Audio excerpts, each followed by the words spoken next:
सोचिए, दिल्ली की एक धुन भरी सुबह है। एक स्टूडेंट है शाश्वत, जो अपने चार्टर्ड अकाउंटेंट भाई आरव से कुछ बहुत प्रैक्टिकल सीखने वाला है।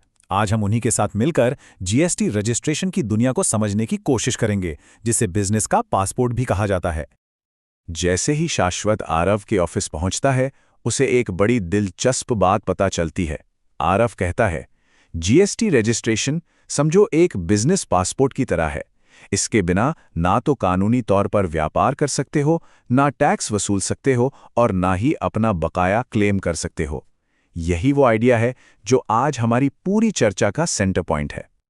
तो ये बिजनेस पासपोर्ट आखिर है क्या? चलिए इसे थोड़ा और करीब से जानते हैं। इसका ऑफिशियल नाम है GSTIN, यानी goods and services tax identification number. तो आखिर ये जीएसटी रजिस्ट्रेशन है क्या? देखिए, आसान भाषा में कहें तो ये किसी भी बिजनेस को सरकारी जीएसटी अथॉरिटी के साथ एनरोल करने का प्रोसेस है। इससे उसे एक खास पहचान नंबर मिलता है, वही GSTIN, और इसी नंबर से बिजनेस को लीगली टैक्स कलेक्ट करने और अपनी खरीद पर दिए गए टैक्स को वापस क्लेम करने का हक मिलता है। और ये जो GSTIN है, ये बिजनेस पासपोर्ट, ये सिर्फ 15 अंकों का एक बहुत ही पावरफुल नंबर है। जी हाँ, सिर्फ 15 अंक, जो एक बिजनेस की पूरी पहचान अपने अंदर समेटे हुए हैं। अब ये 15 अंक ऐसे ही रैंडम नहीं है। हर अंक का एक मतलब है। पहले 2 अंक होते हैं स्टेट कोड, जैसे दिल्ली का है 07। अगले 10 अंक बिजनेस का पैन नंबर होते हैं, और आखिरी के जो 3 अंक हैं वो बिजनेस की पहचान और सिक्योरिटी के लिए होते हैं। मतलब सब कुछ एक ही नंबर में पैक। तो सवाल उठता है कि इस पासपोर्ट से मिलता क्या है? सबसे बड़ा फायदा है कानूनी पहचान। बिजनेस एक रिकॉग्नाइज्ड टैक्स पेयर बन जाता है। फिर आता है इनपुट टैक्स क्रेडिट, मतलब खरीदारी पर जो टैक्स दिया वो वापस मिल जाता है। इससे पूरे देश में कहीं भी सामान बेचना आसान हो जाता है। और सबसे जरूरी बात, कस्टमर्स और दूसरे बिजनेस का भरोसा बढ़ता है। ठीक है, तो अब आते हैं सबसे जरूरी सवाल पर। यह बिजनेस पासपोर्ट आखिर चाहिए किसे? क्या हर किसी को इसे लेना अनिवार्य है? चलिए पता करते हैं।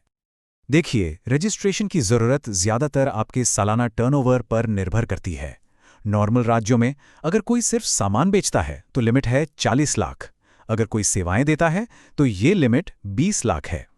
वहीं कुछ खास राज्यों जैसे नॉर्थ ईस्ट और पहाड़ी इलाकों के लिए ये लिमिट और भी कम रखी गई है, 20 और 10 लाख। लेकिन इसका मतलब ये नहीं कि हर किसी को रजिस्ट्रेशन करवाना ही है। कुछ लोगों को इससे छूट भी मिली है, जैसे कि किसान जो अपनी खेती की उपज बेचते हैं, या वो लोग जो पूरी तरह से टैक्स फ्री सामान बेचते हैं, जैसे दूध वाला।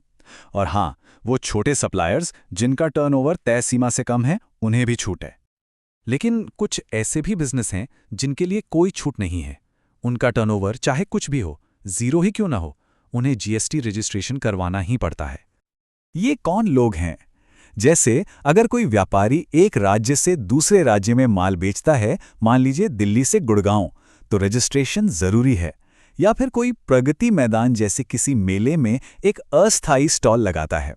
स्विगी, जोमैटो जैसे ऑनलाइन प्लेटफॉर्म्स और भारत में आकर काम करने वाले विदेशी सप्लायर्स के लिए भी ये कंपलसरी है।